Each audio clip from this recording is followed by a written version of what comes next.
नमस्कार, न्यूज़ यापा में आपका स्वागत है। मैं हूँ पारुल सोनी आप सभी के साथ। शायद मेरा आज का मुद्दा आप सभी से बात करने का भारत चाइना का मनमुटाव या फिर लॉकडाउन कब आगे क्या किया जाएगा या फिर कोरोना वायरसेस के बढ़ते केसेस या फिर मैं कहूँ पेट्रोल डीजल के बढ़ते दाम, कुछ भी हो सकता था। मगर आज मैं इन सब चीज़ों के बारे में आपसे बात नहीं करना चाहती। मैं कुछ ऐसी बात करना चाहती हूँ जो हम सबका जानना बहुत ज़रूरी है। कल अखबार में इश्तेहार आया था कि एक छोटी सी बच्ची का रेप हो गया, पर जिस खबर की मैं अभी बात करने जा रही हूँ वो ना ही तो किसी न्यूज़पेपर में मुझे दिखाई दी और ना ही किसी न्यूज़ चैनल में दिखाई दी। एनडीटीवी और हिंदुस्तान टाइम्स ने इस बात की रिपोर्ट ज़रूर दी थी, इस खबर को चलाया ज़रूर था, पर और कहीं मुझे इस खबर के बारे में कोई भी इन्फॉर्मेशन नहीं मिली। उड़ीसा की एक 13 साल की छोटी सी बच्ची का रेप हो गया। अब अगर मैं आपको बताऊंगी कि ये रेप किसने किया है तो शायद आपको बुरा लगे। ये रेप उन्होंने किया है जिनकी सराहना करते हमारा मुंह नहीं दुखता है, जिनको शायद हमने भगवान का दर्जा दे रखा है। इस लॉकडाउन में शायद उन लोगों की तस्वीरें हमने भगवान के पास लगाई होंगी, उतना ही प्यार उतनी ही रिस्पेक्ट दिखाई होगी, शायद थालियां बजा बजा कर उनका मनोबल बढ़ाया होगा। और उनका मनोबल इस हद तक बढ़ गया कि सुंदरगढ़ जिले के वीरमित्रपुर थाने के इंस्पेक्टर इंचार्ज प्रभारी निरीक्षक ने जिनका नाम है आनंद चंद्र माझी, और वहाँ के पुलिसकर्मियों ने 13 साल की बच्ची का रेप कर दिया। तो कहानी कुछ इस प्रकार है कि 25 मार्च को ये बच्ची वीरमित्रपुर इलाके में एक मेले में घूमने गई थी, पर जैसा कि हम सबको पता है कि लॉकडाउन की वजह से सारी चीज़ें रद्द कर दी गई थी, तो इस मेले को भी रद्द कर दिया और ये बच्ची घर नहीं लौट पाई। तो जब पुलिस टीम पेट्रोलिंग कर रही थी तो उन्हें बच्ची बस स्टैंड पर भटकती हुई मिली। तो शायद उस वक्त ये बच्ची सोच रही होगी कि अब मैं सबसे ज़्यादा सुरक्षित जगह पर हूँ या फिर अब मैं जल्दी ही घर पहुँच जाऊँगी, पर उसका सोचना ये गलत था।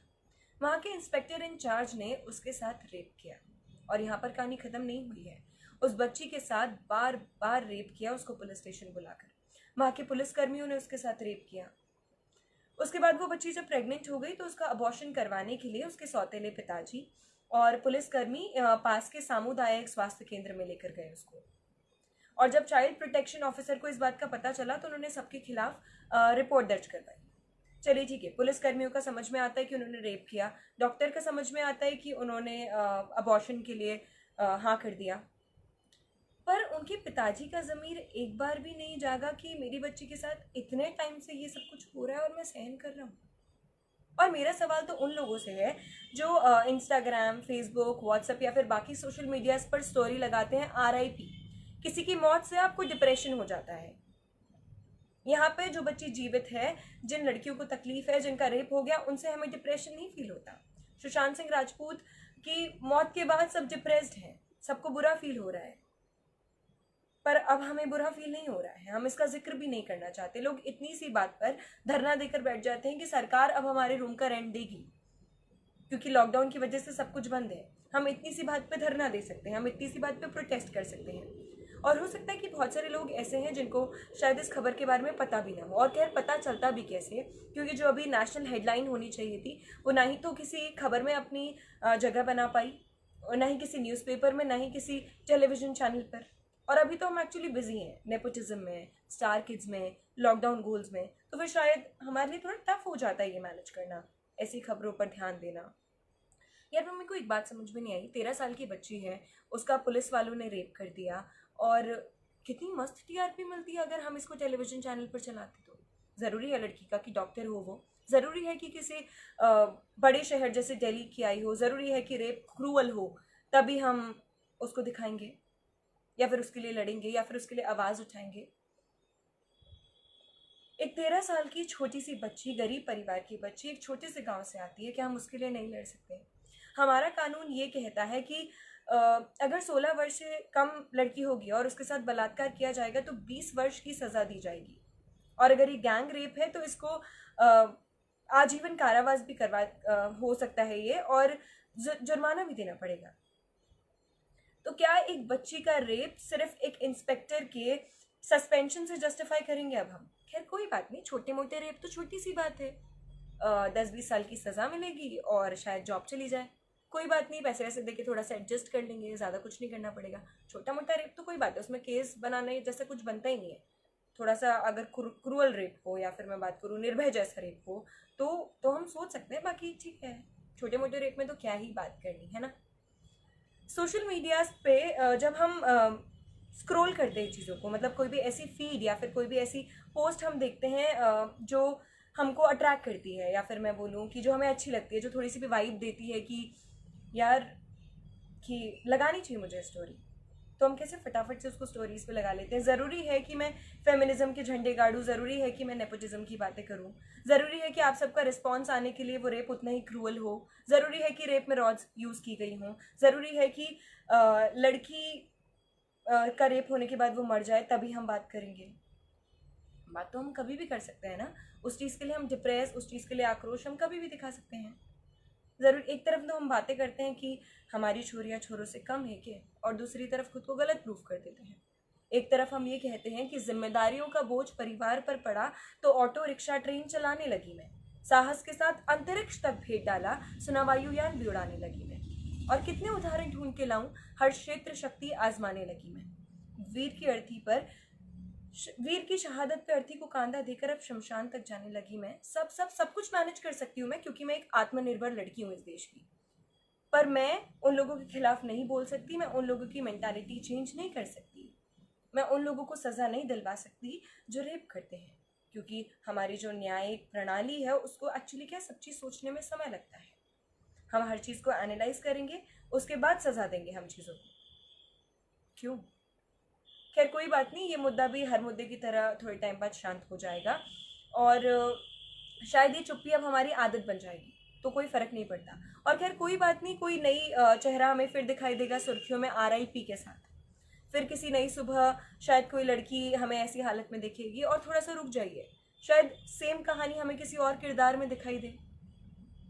मेरे को लिटरली समझ में नहीं आता कि अभी तक मैं 2018 का आंकड़ा बताऊं तो टोटल 33,556 केसेस आ चुके हैं जो रजिस्टर हुए रेप के, और शायद ऐसे लाखों हजारों करोड़ों केसेस होंगे जो शायद ना तो हमें सुनाई दिए और ना ही दिखाई दिए।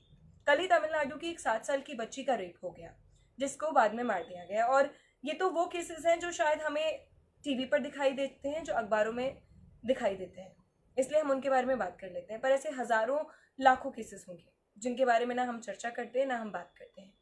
पर बस मेरा सवाल सब लोगों से इतना है कि ये खत्म कब होगा, इन सबका सोल्यूशन क्या है।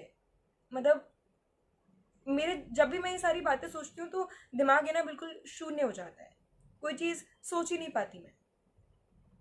हम उतनी छोटी बच्चियों के साथ पता नहीं कैसा बिहेव कर देते हैं, जिनको शायद हैवानियत का अर्थ तो छोड़िए, उनको हैवानियत बोलना भी नहीं आता होगा। माँ, बहन, बेटी, पत्नी, भाभी, जो भी सिनोनिम्स होते हैं एक लड़की के लिए, किसी को भी नहीं छोड़ा यार हमने तो। शायद आज आपके किसी भी सवाल का जवाब मेरे पास नहीं होगा कि आज क्या किया जाए, अब सरकार को आगे क्या करना चाहिए, या फिर इसकी सज़ा क्या होनी चाहिए। नहीं है मेरे पास कोई जवाब, या फिर किसी के पास कोई भी जवाब नहीं होगा। जब मैं 2012 में हुए हुए केस की सज़ा 2020 में किसी को दूंगी तो फिर इसके बाद तो मैं क्या ही कहूँ। और शायद ये खबर तो ऐसी ही थी जिसके बारे में आपको बताया मैंने, वो तो शायद आधे से ज़्यादा लोगों को पता भी नहीं है, या फिर उन्होंने इसके बारे में जिक्र भी नहीं किया, तो फिर बात करना बनता ही नहीं है। अगर आप अपनी कोई बात रखना चाहते हैं या फिर इस टॉपिक से रिलेटेड कुछ भी कहना चाहते हैं तो वो आप ज़रूर शेयर कर सकते हैं। जब तक रेपिस्ट के न्यूज़ यापा से मेरे पास मैसेज है कि जब तक रेपिस्ट के लिए कोई सख्त कानून नहीं बनेगा तब तक इन सब चीज़ों पर लगाम नहीं लगाई जा सकती। जी बिल्कुल, मतलब किस टाइप का कानून, क्या करें हम इन लोगों के साथ जिससे इन लोग को समझ में आए। और मैं सिर्फ अपनी जो जुडिशियल सिस्टम से उनको रिक्वेस्ट करना चाहती हूँ कि भाई जब केस होता है आप तभी सज़ा दीजिए, अपने प्रोसीजर्स को थोड़ा सा फास्ट करिए, ऐसे चुप नहीं रह सकते हम। अजय शर्मा मुझसे कह रहे हैं कि क्या कसूर था उस लड़की का, बस इतना ही कि वो अकेले मेले घूमने चली गई थी या फिर मदद के लिए पुलिस के पास चली गई थी। कसूर क्या था ये नहीं था मुझे समझ में नहीं आता, क्योंकि अब तो शायद ऐसा हो जाएगा आगे आने वाली जनरेशन में कि अगर वो बच्ची सेफ्टी के लिए अपने पापा के पास भी जाएगी ना तो भी उसको खतरा होगा, क्योंकि जब उसके पापा का इस केस में ज़मीर नहीं एक बार ये कहा कि मेरी बच्ची के साथ इतना सब कुछ हो रहा है, मुझे कुछ स्टेप्स लेने चाहिए, तो फिर क्या ही बात करूँ मैं इस बारे में। अगर आप अपनी कोई और बात रखना चाहते हैं तो बिल्कुल रख सकते हैं।